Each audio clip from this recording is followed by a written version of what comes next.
I'm Dan Carney. This is the Speedskating video podcast. Let's go.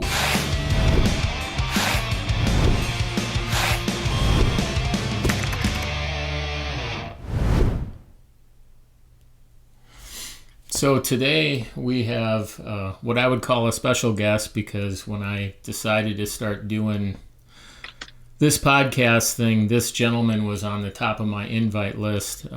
He's a three-time Olympian, 15 years on the World Cup circuit, and possibly the most powerful sprinter I think the sport's ever seen. So all the way from Poland, Mr. Artur is here. Hey, Dan. Thanks for having me on your show.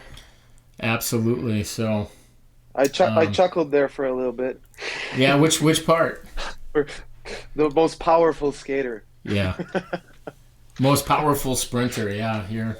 Yeah, watching you do a 9,500, it's incredible to me, because it doesn't look like, there's not a ton of cadence, and like it doesn't look fast, but it's unbelievably fast. So that's I wouldn't say I had like a lot of power.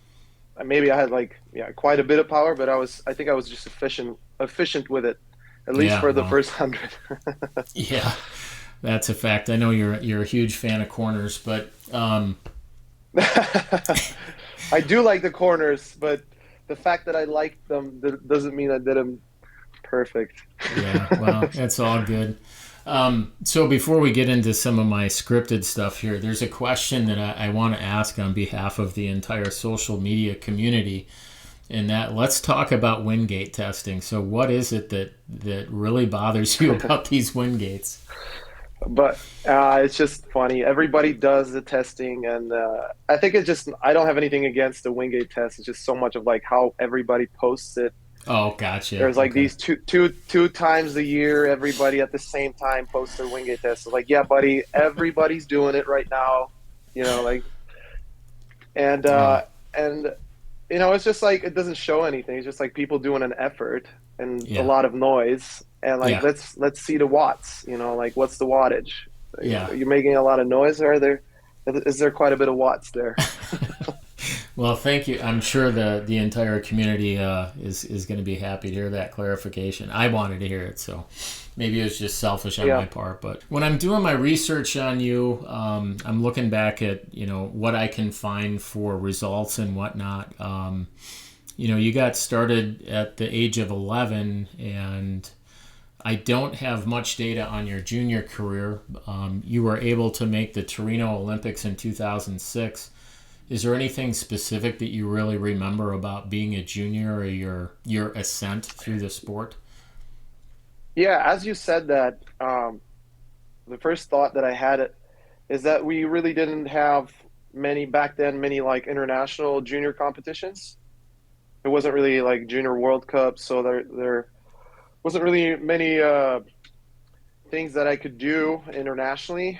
There was always World Junior Championships, but I missed out on that team a couple times. And also due to the fact that back then all around was more important than like single distance. So I think, I don't want to say something that's like off the truth, but I think there was no, when I was still a junior, the first couple of years, there was no single distance. So it was like, or the Polish Federation didn't want to send skaters for the single distance. I think they were more interested in like all around. Yeah. Which I wasn't great at. I was just good at, the sprints. Well, I did see that once upon a time you did skate a 10K. Do you remember that day? Yeah, I do remember. Our coach back then made us do it because he said that if you're not a real skater if you've never done a 10K.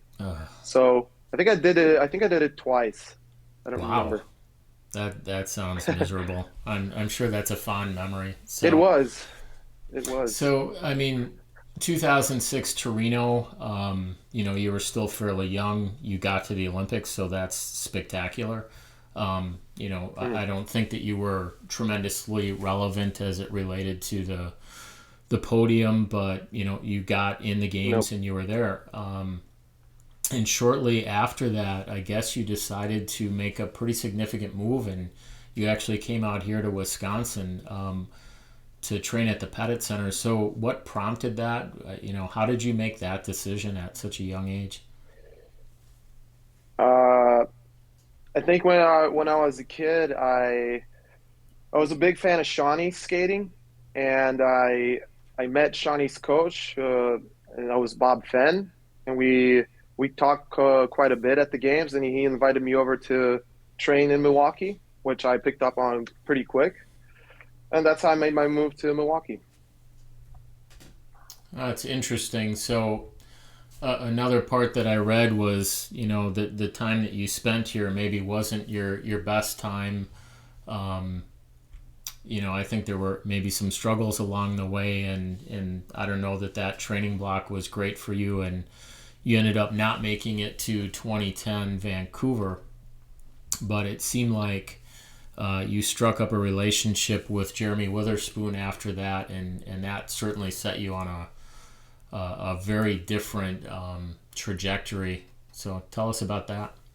Mhm.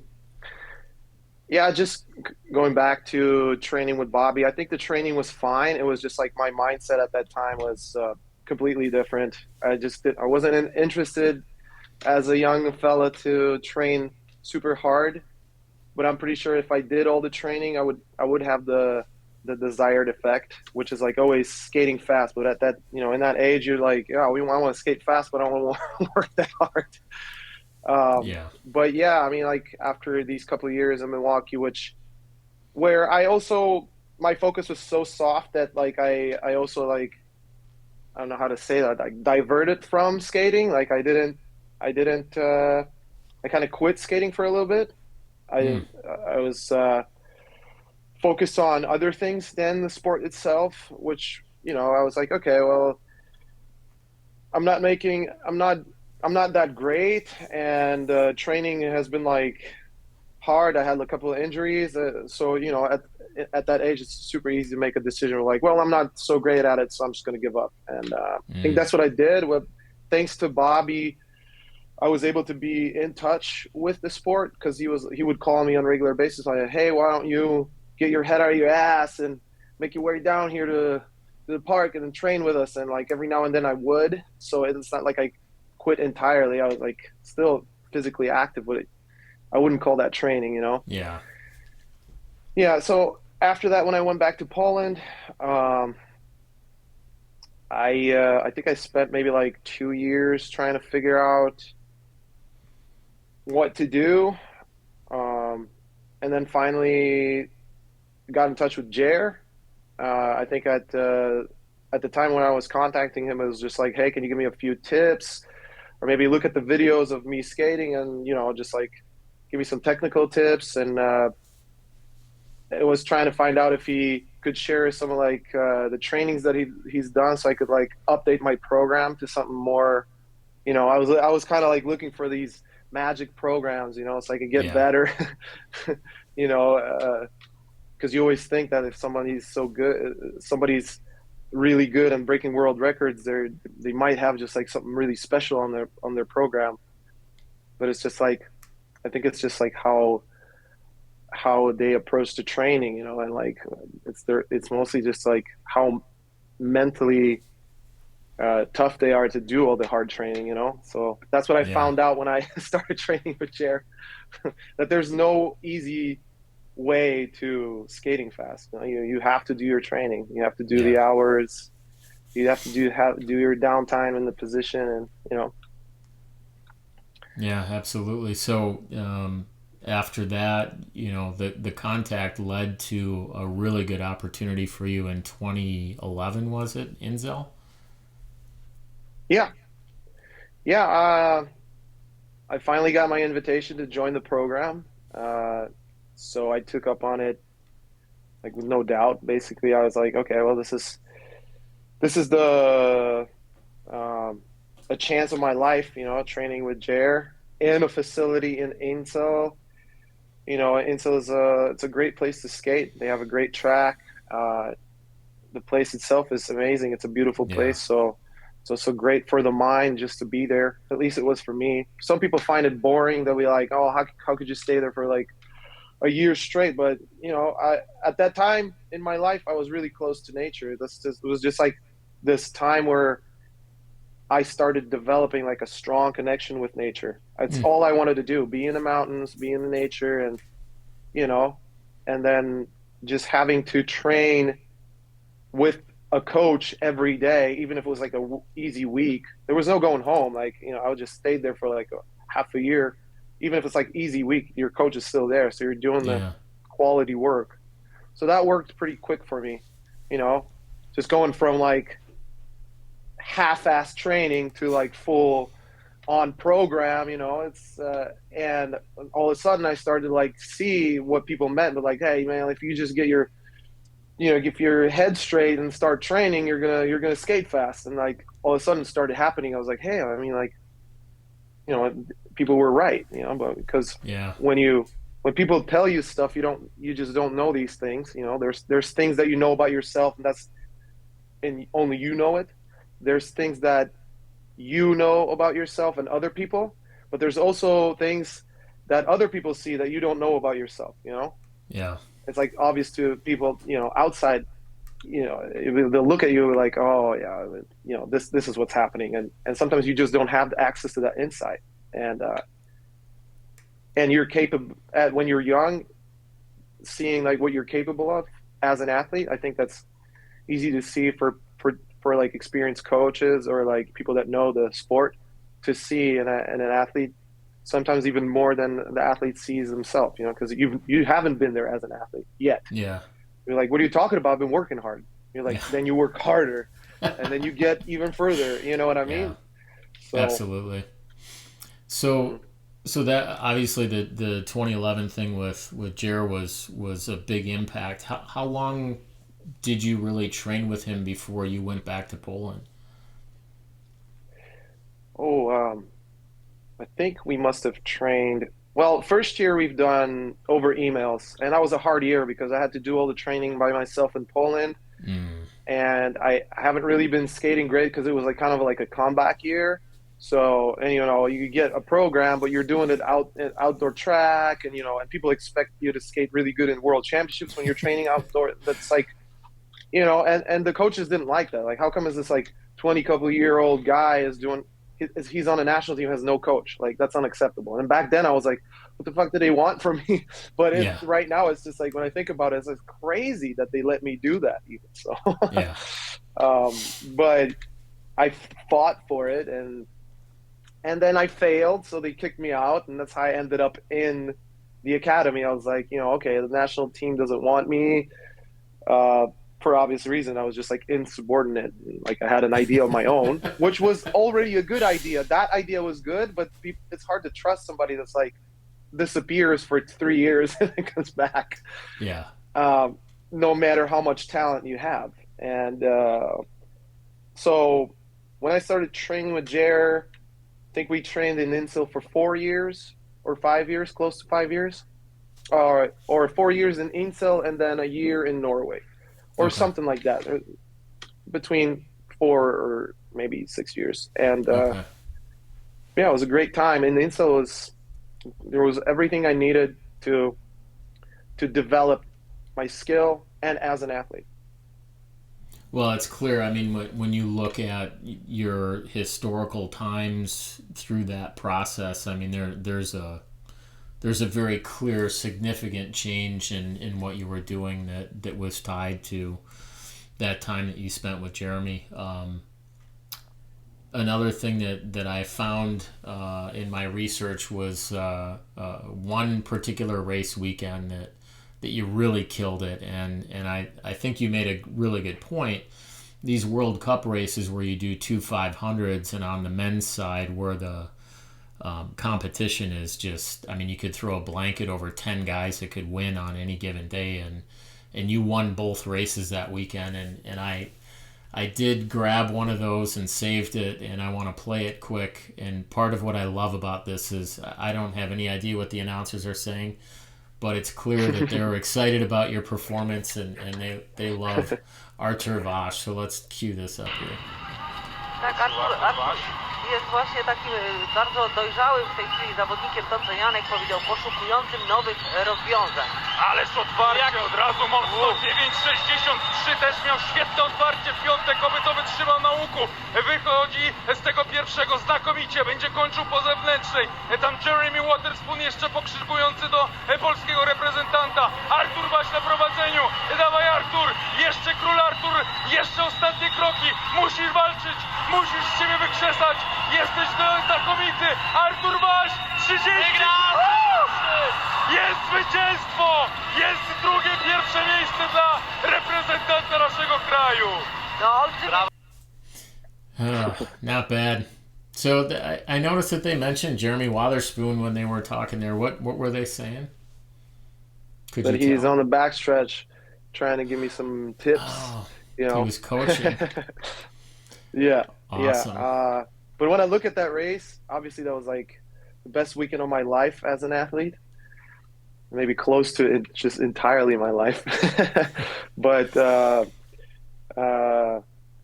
yeah, I mean, like when I look at that race, there's been so many things that I could have done better that it's like no wonder people are skating 34.3 now at tracks like that.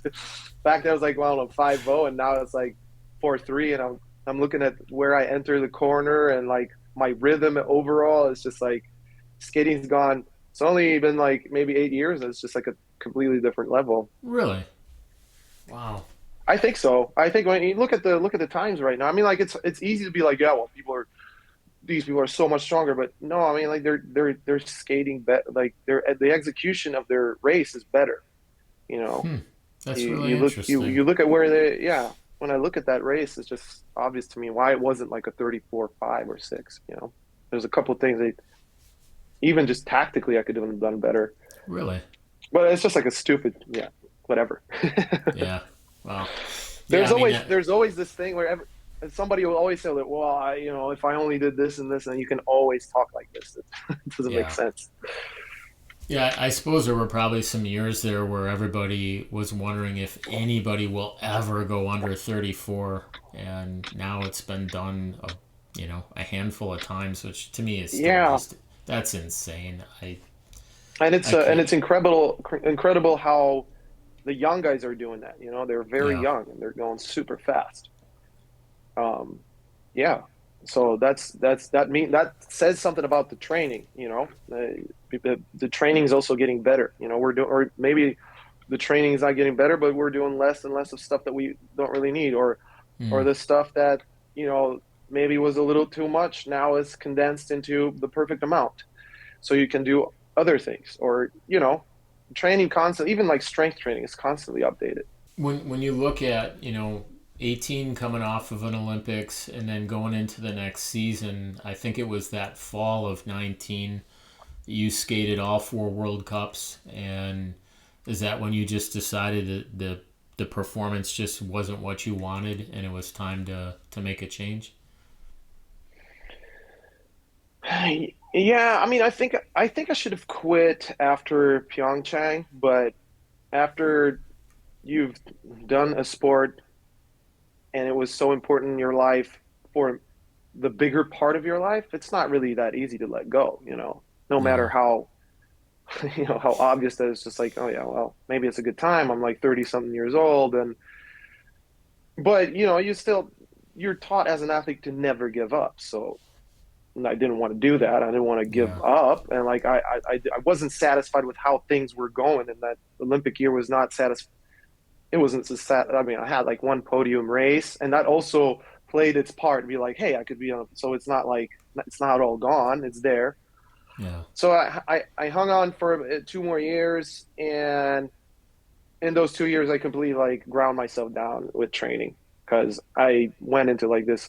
I was a coach for myself, and I was like very harsh for myself. I was like, you need to work harder, and that's what I did. And it's too bad that this last season didn't work out, because the training went so well for many months until like last couple of weeks before the racing started. I overdid it a few times, and just my body just shut down on me. And I remember being in Nagano at a World Cup, and I raced a 500. After a couple of really bad 500, I skated even a worse one, and it was like a 35.9, and I was like, I'm not ending my career with a 36 race, which is, it's just in my head, right? It's just like, there's nothing wrong with skating 36. I mean, like it was just in my head, you know. I started my career off with a 35.9 with Jerma and inzell, so I'm going to end it with a 35.9 here in Japan. At the end of the year, there was one more 500, but I was like, I don't give a shit. I'm not racing that. This is over. Like how much more signs from your life and your body do you need that it's like, it's the end of the road. It's time to do something else, you know, like, do I need to feel worse than this to know it? You know, it's like, I feel pretty bad. I think it's time to finish, you know? Yeah. So, you know, we talked about the fact that you've moved into a coaching position with the Polish team. Was that transition made immediately? Were there conversations before that? Or was there a period of time where you're like, oh, I'm not sure what I'm going to do? You know, long story short, long story short, I was like pretty bitter about skating. So I was like, this is over. I kind of want to forget about this life and like this part of like the world, that there's like something called speed skating. But that turned out to be like quite difficult, because you're like always connected to social media, so you see stuff. But yeah, I was like pretty done with it and didn't think about coaching. I thought about being like a trainer maybe, or a coach but something different.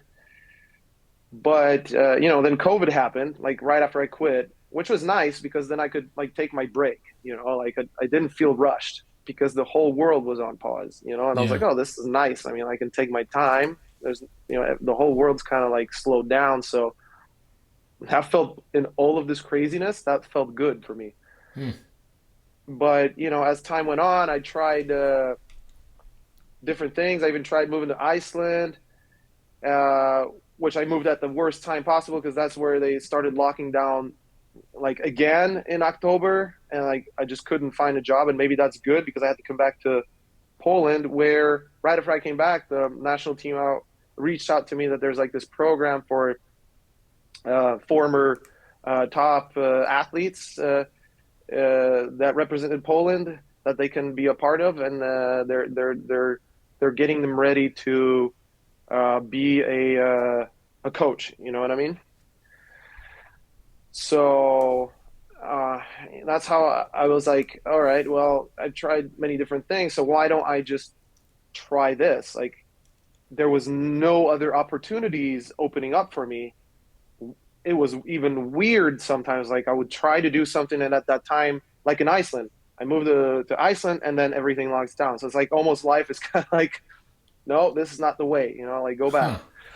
And when I, you know, so I landed this, and I'm happy I did it, because, you know, when I thought I didn't want to do coaching skating, I was like, I'm going to miss competition too much. I'm going to feel like an outsider or something like that. Some stupid, you know, excuses not to do it. Yeah. And it turned out like there was none of that. You know, I didn't miss competing at all. Maybe I missed skating, and like skating good and being ready for skating. But I really liked the part where you help people to work on their skill, you know. And I know skating, so I was a helpful person to these people. And what was also nice is that these younger skaters, they looked up to me, so it was like, so that was nice. I felt accepted, you know. What is your exact role with the team? I mean, are you responsible for the sprinters, or what exactly are you doing? Yeah, we have like a main head coach, Pavel Abratkevich. He was my first coach on the national team. When I finished junior, I went on the national team. That's who coached me first, and we trained together for maybe 2 years or something like that. And then you know, then I kind of like disappeared. This is where I went to. Well, he was the guy that got me to Torino, right? So, but then I was like, all right, well, let's let's even kick it up even a notch. Let's go to the States and like train with Shawnee Davis's coach. And, Yeah. that's my idea. Like, I don't think those were like bad ideas. Just like in practice, it didn't work out. Yeah. Yeah, then he went to, after Vancouver, he went to Russia where he spent like 12 years as a coach for the national team there. He coached mainly the ladies. He's got some pretty good success with them. And now he's back with Poland, which is nice because I always thought he was a really good coach, and it's good to have someone like that back in your country. So I'm his assistant in like taking care of the sprint team, the part of like Okay. taking care of the sprint team. Yeah. So your fingerprints are all over the summer training programs as well as everything to do with the on ice, right? So you got started with them in April? Yeah, in April, right from the beginning of the preparational season. Yeah, okay. So the 2021-2022 season really is something that you had an impact on. So I watched a lot of World Cup racing last fall, and it hit me immediately. Just one Polish skater after another. Some names I'd never heard of. Marek Kania getting on the podium early on. The guy looks like a bundle of nerves on the starting line. He makes me nervous watching him, but holy hell, I mean, he was so fast. It was just stunning. So, I thought, okay, before I have you on to do this, I had to do some research because I don't like when people just make broad statements like, oh, the Polish skaters were really fast last year. Well, so what I did is I went back and I looked at world rankings for 2019 versus 2021 because I kind of felt like the 2020 season was a little bit of a, we'll call it a mulligan. So I'm just going to bring this graphic up here quick because I think it's just really incredible. Ones that really stick out to me, like Anzelika Wojcik, if I'm saying that correctly. If you look at where she was in the 500 and the 1,000, I mean, going from 119th to 18th, that's just really incredible. But I think if we look at all of these skaters, for the most part, they're all pretty young, except for maybe Piotr. Is he in his late 20s? I think he's 27 right now. Oh yeah, really old guy, obviously. So no, I think it's the best age for a skater.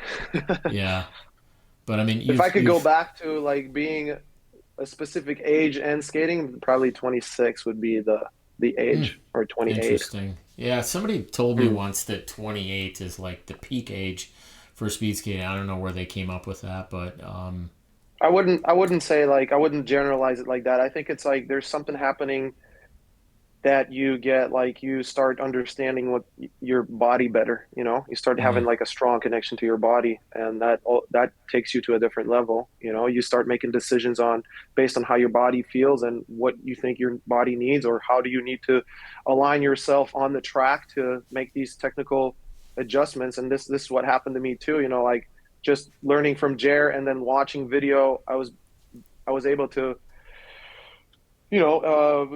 coach myself just solely on video, and like, seeing what I needed to change. So it's a great age, I think, mostly for that reason. But when I look at those numbers and I look at the fact that you showed up and your experience and the respect that they have for you, clearly you had an impact on them. The results speak for themselves. Can you look inside yourself and say, what is it exactly? Where did you really have the impact? Was it more the training programs and preparation? Was it more race day kind of stuff, getting them in the right mindset, just everything? What do you think you did that caused such great results? Yeah, I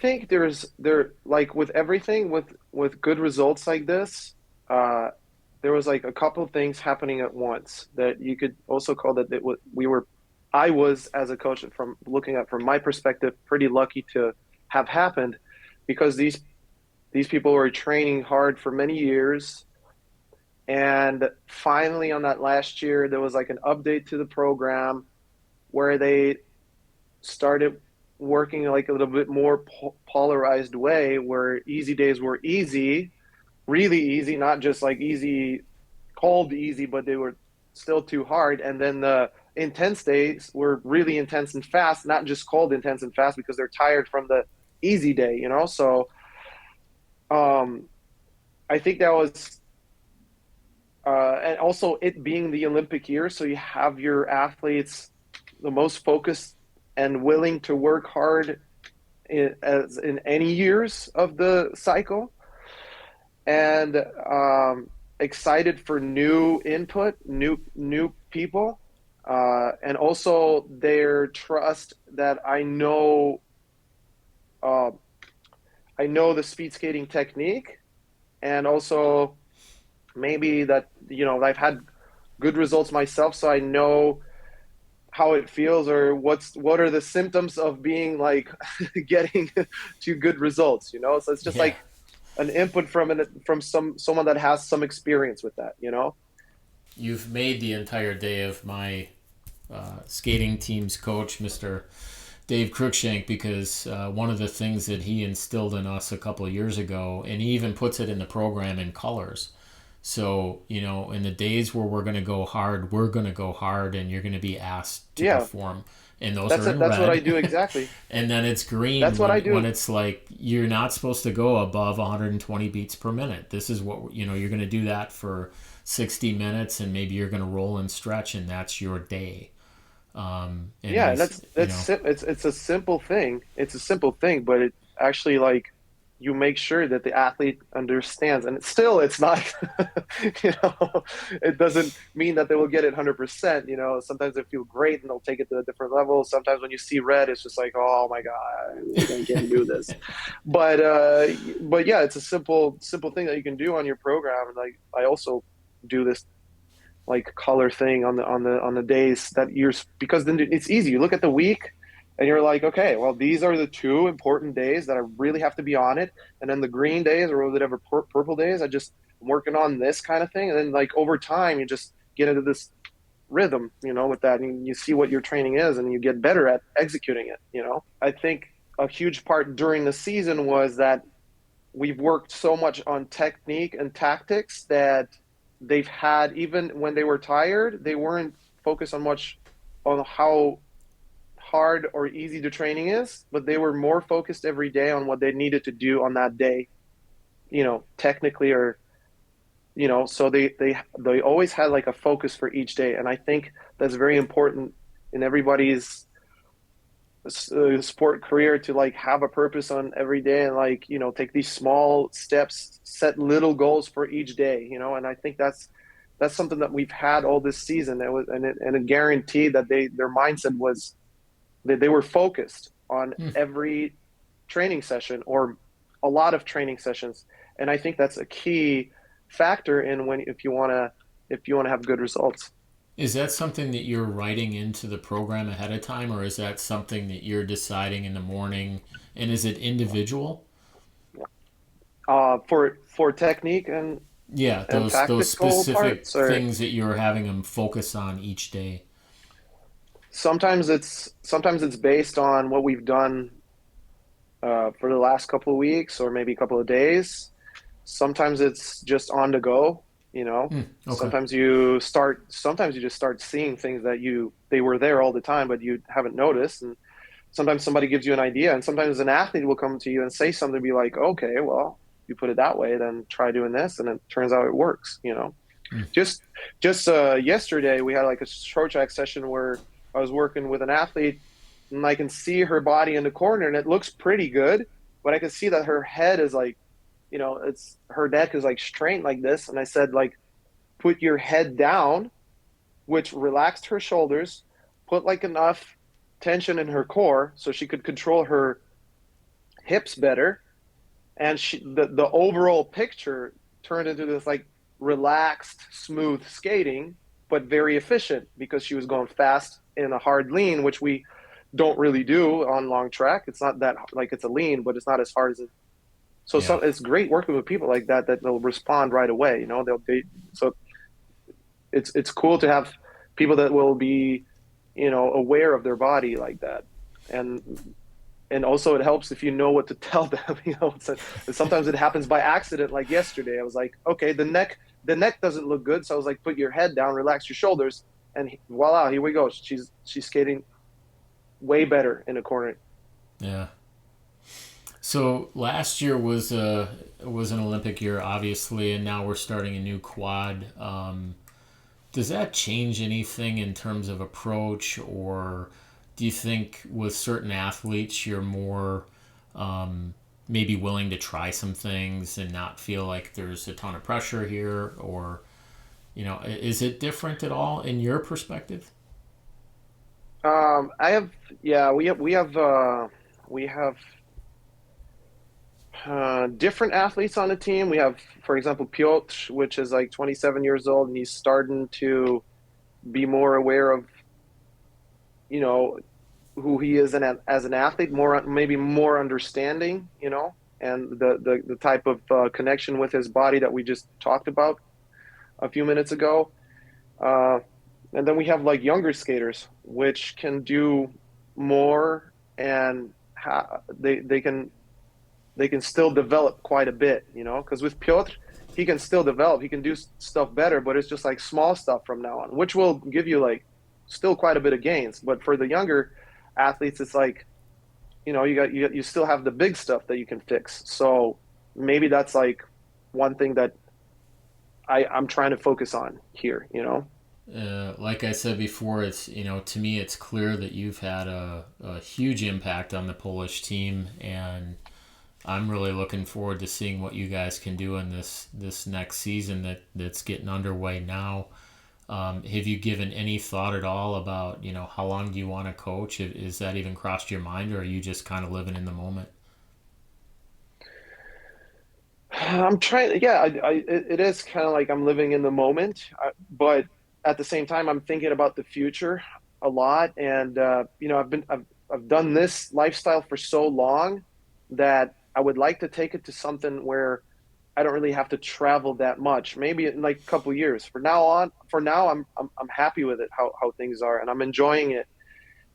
But it definitely is the downside of this lifestyle, of this job, is that you travel a lot, you know, and then you're clearly missing out on the things that people don't people have, that they are in one location for most part of the year, you know. At the same time, I'm trying to think like, okay, but how would I feel about being in one location? Maybe because I've never had that, you know.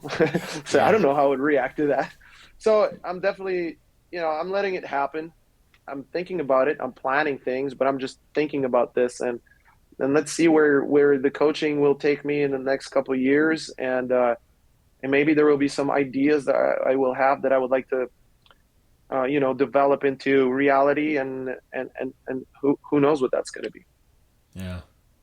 Well, I'm like I said, I'm excited for this upcoming season. I'm expecting a lot of Polish sprinter podiums at World Cups, and look forward to seeing you out there coaching, and obviously continuing to follow you on social media because your posts are always entertaining, and look forward to them.